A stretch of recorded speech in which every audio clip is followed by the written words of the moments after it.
queridos amigos, tudo bem com vocês? Me diz uma coisa, eu estou com a minha lição da escola sabatina aqui nas minhas mãos. Você tem estudado a lição da escola sabatina? Não? Se você não tem estudado, você tem perdido muito, muito mesmo. A lição da escola sabatina é uma maneira de nos conectarmos mais com o nosso Deus, através do estudo da Bíblia e da lição. Por isso, meu apelo para vocês é estude a lição da escola sabatina. Não deixe de estudar. A lição desse trimestre está tremenda. Ela tem feito com que nós venhamos a entender melhor esse Deus da graça. Esse Deus que está disposto a nos buscar, não importa onde nós tenhamos ido. Esse Deus que está disposto a nos salvar, a nos alcançar com a sua graça. Amém? Como vocês podem ver, eu hoje também estou com o meu lenço, o lenço dos aventureiros. Esse ministério grandioso da Igreja Adventista do Sétimo Dia. Amém? Eu quero que você vá comigo na lição de número 7. E nós chegamos então à lição de número 7, que vai falando sobre a aliança do Sinai, ou aliança sinaítica. Essa aliança aqui estabelecida com Moisés e com o povo de Israel. É uma aliança que por muitos é mal compreendida ainda hoje. Alguns compreendem que essa aliança é a antiga aliança, uma aliança pelas obras, e que a nova aliança, no Novo Testamento, agora é uma aliança pela graça. Só que quando a gente vai realmente estudar sobre essa aliança, nós iremos perceber que não é bem assim. O Deus da graça sempre foi o Deus da graça. A salvação sempre foi pela graça. Nada do que eu faço vai me fazer melhor ou ter direito à salvação, a não ser pela graça de Cristo Jesus. Entendeu? Então a lição sinaítica é uma lição tremenda para nós compreendermos as outras alianças e compreendermos esse conceito de antiga aliança, nova aliança, que estudaremos mais adiante. Nós estamos na lição de número 7, a parte de sábado, então traz um verso fantástico que poderia resumir a lição somente nesse verso, que se encontra no livro de Êxodo, capítulo 19, verso 4, onde diz: vocês virão o que fiz aos egípcios e como levei vocês sobre asas de águia e os trouxe para perto de mim. Aqui Deus de alguma maneira quer fazer com que o povo de Israel e também nós hoje venhamos a entender e lembrar do poder de Deus. Lembrarmos que Deus está acima de tudo e de todos, que esse Deus é grandioso. Esse Deus, um verso para memorizar, no início diz que vocês virão o que fiz aos egípcios. Deus quer fazer com que você lembre do poder dele, da forma que ele conseguiu libertar o povo do Egito. Amém? Há uma segunda parte dentro deste verso que Deus está fazendo com que o povo entendesse e voltasse a entender que Deus é um Deus que cuida de nós. E esse mesmo Deus cuida de mim e de você hoje. E ele diz ali, e como levei você sobre asas de águia. Como Deus conduziu o povo de Israel no deserto. Como Deus protegeu eles em meio às tempestades, em meio ao frio, em meio ao calor. Como Deus protegeu eles do Egito. Deus quer fazer com que nós venhamos sempre a lembrar que Ele está conosco todos os dias. Mesmo em meio às tempestades da vida, Deus está conosco. O Senhor é o meu pastor e Ele não me falta. Ainda que eu ande pelo vale da sombra da morte, eu não vou temer mal algum, porque Deus está comigo. Amém? Deus quer fazer com que nós venhamos a lembrar exatamente disso. E por isso Deus está conduzindo aqui para o povo de Israel que eles lembrassem como Deus levou eles sobre asas de águia. Esse cuidado de Deus para com o povo. E há uma terceira parte no verso onde diz: e os trouxe para perto de mim. Esse Deus não apenas conduz você, não apenas cuida de você, esse Deus quer se conectar com você. A lição dessa semana, ela vem tratando exatamente sobre isso. Vamos para a parte de domingo? A parte de domingo fala então sobre asas de águia. E aqui novamente Deus então está querendo recordar a cada um de nós que Ele é um Deus tremendo, é um Deus grandioso, é um Deus que cuida de nós. É um Deus que está sempre disposto a nos salvar. A sua graça sempre quer nos alcançar. Sempre quer nos alcançar. Algo muito importante da lição de domingo é entender que esse Deus, Ele quer cuidar de nós como um pai cuida do seu filho. Ele quer cuidar de nós aqui como uma águia cuida do seu filhote. Deus quer realmente nos abraçar. Ele quer nos alcançar com a sua graça. Amém? Algo muito importante. Não é porque o povo israelita, o fato deles não terem entendido a aliança e eles terem entendido que a aliança era pelas obras, isso não significa que a aliança era pelas obras. A aliança sinaítica é também, assim como toda outra aliança, é uma aliança pela graça de Deus. Nós somos salvos unicamente pela graça. E por isso Deus diz, assim como uma águia que cuida, eu vou cuidar de vocês. Amém? Louvado seja Deus por isso. A parte de segunda-feira vem falando sobre o padrão de salvação, mostrando que essa graça não é uma graça barata, mas essa graça ela tem um plano de salvação. Essa aliança tem um plano de salvação. E esse plano de salvação não é barato. É algo que eu não posso pagar e que você não pode pagar. Ela tem um preço elevado, um preço que sugeria o sacrifício do Cordeiro. E esse Cordeiro representando então Cristo Jesus, mostrando que um dia o Criador viria a este mundo, Cristo Jesus, morrer por mim e por você. Ou seja, é uma graça, mas não uma graça barata. E é uma graça que teve um preço alto. O plano da salvação teve que ter o sacrifício de Cristo Jesus por mim e por você.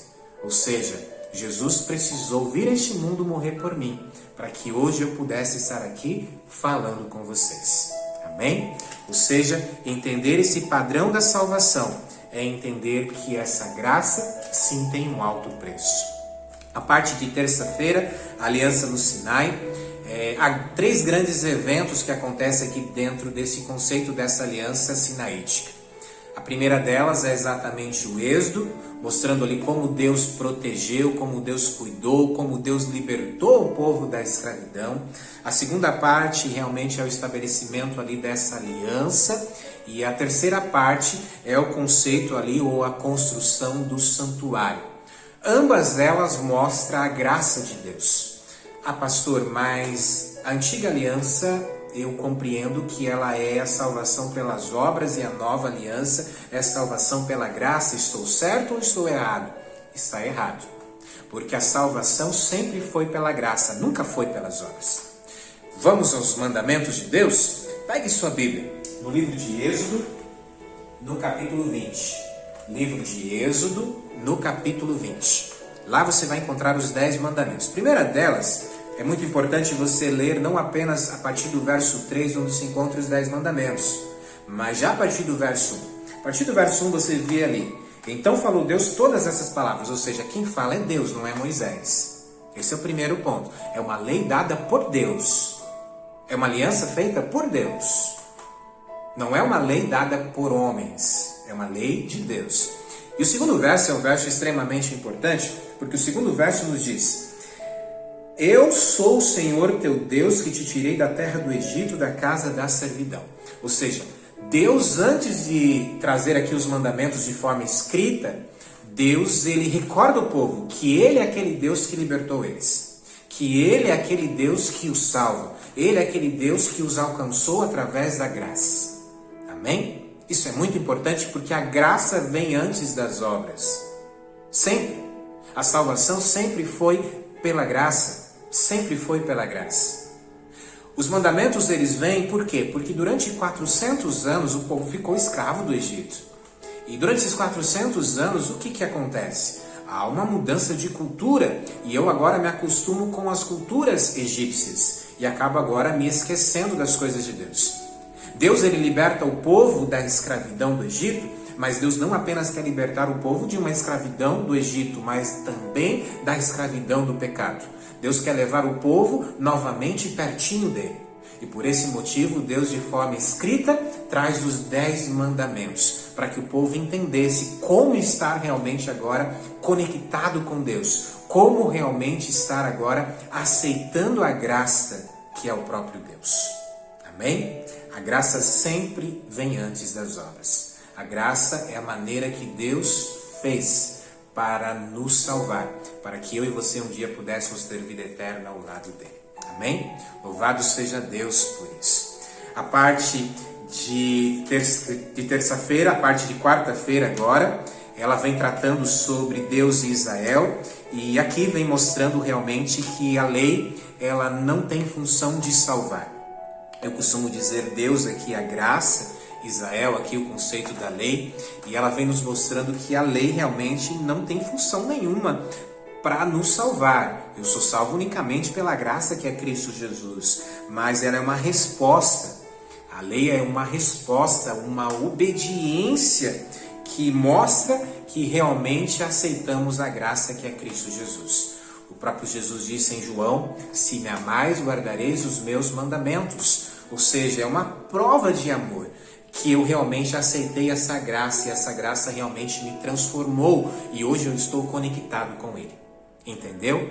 Então elas devem andar junto. Não que eu sou salvo pelas obras, eu sou salvo pela graça. Mas se eu não faço o que a graça pede para mim fazer, então eu não aceitei a graça. E se eu não aceitei a graça, Deus não vai forçar a entrada no seu coração. Por isso Deus diz: eis que estou à porta e bato. Deus não abre a porta, Deus não arromba a porta, Deus bate. Ele pede para entrar, mas é você que tem que aceitar. Eu aceito a graça quando eu realmente sou obediente a Ele.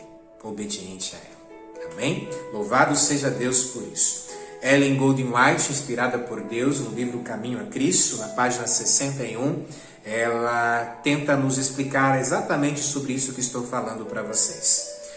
Ela diz assim: não ganhamos a salvação pela nossa obediência, pois a salvação é um dom gratuito de Deus, que recebemos pela fé, mas a obediência é o fruto da fé. Entendeu? Ou seja, se eu tenho fé em Cristo Jesus, se eu aceito realmente a graça que é Cristo Jesus, eu serei obediente a Ele. E Deus diz o quê? Se me amais, guardareis os meus mandamentos. Deus estabelece os mandamentos, não Moisés, mas o próprio Deus estabelece os mandamentos para que nós possamos estar conectados com Ele. Possamos realmente estar nos braços dele como uma águia. Possamos realmente estar conectados com Ele, abraçados com Ele. Amém? Louvado seja Deus por isso, porque quando entendemos isso, nós entendemos que a salvação jamais é pelas obras, mas as obras nos fazem realmente mostrar que temos fé em Cristo Jesus e aceitamos a graça e queremos um dia estar com Ele no céu. E por isso, desde já, estamos nos conectando com Ele, fazendo o que Ele pede para nós fazermos. Louvado seja Deus por isso. Amém? A parte de quinta-feira, promessas. A verdade é que obediência é o resultado da fé. Cuidado em fazer promessas e não conseguir cumprir. Cuidado em pensar que você, através da sua obra, através do que você faz, você terá direito à salvação. Porque a verdade é que muitas vezes prometemos e não conseguimos cumprir. Prometemos e caímos, tropeçamos. Mas a graça que é Cristo, ela sempre nos alcança e ela vai aonde você está. Então não importa o que você tenha feito, aonde você tenha ido, a graça quer te alcançar. E eu preciso ter fé nela, eu preciso aceitar, me colocar nos braços dele. E se eu me coloco aos braços dele, as obras vão me acompanhar. E a minha fé em Cristo fará com que eu possa realmente ser obediente a ele e obedecer os mandamentos. A aliança sinaítica jamais foi pelas obras, mas ela é uma maneira de mostrar a graça que é Cristo Jesus, que quer nos libertar de uma escravidão, mas não apenas de uma escravidão como libertou o povo de Israel da escravidão egípcia. Deus quer libertar também de uma escravidão do pecado. Por isso Deus estabelece ali de uma maneira escrita os 10 mandamentos. E esses 10 mandamentos são válidos sim, ainda hoje. Sempre devemos ser obedientes a Deus, para que nós possamos estar realmente conectados com Ele. Que Deus te abençoe a compreender isso. Estudaremos mais adiante ainda a nova aliança, a antiga aliança, para que você compreenda um pouquinho melhor sobre isso. Mas o que não pode se esquecer é que a salvação é pela graça de Cristo. mas a minha obediência mostra que eu tenho fé e aceito a graça. Eu abri a porta quando Jesus bateu e deixei Deus entrar na minha vida e hoje eu estou conectado com Ele. Amém? Que você possa ter essa certeza no teu coração e que Deus possa te abençoar, te dar força para que você consiga ser obediente a Ele. Feche seus olhos neste momento. Pai querido, obrigado pela salvação. Obrigado pela graça que é Cristo Jesus. Obrigado por essa aliança com o teu povo. E obrigado por nos dar a oportunidade de um dia ter vida eterna ao teu lado. Precisamos então aceitar a graça. E quando aceitarmos a graça realmente no nosso coração, seremos obedientes a Ele. Que Deus nos abençoe, que Deus ilumine cada pessoa que está nos ouvindo neste momento. Em nome de Jesus. Amém.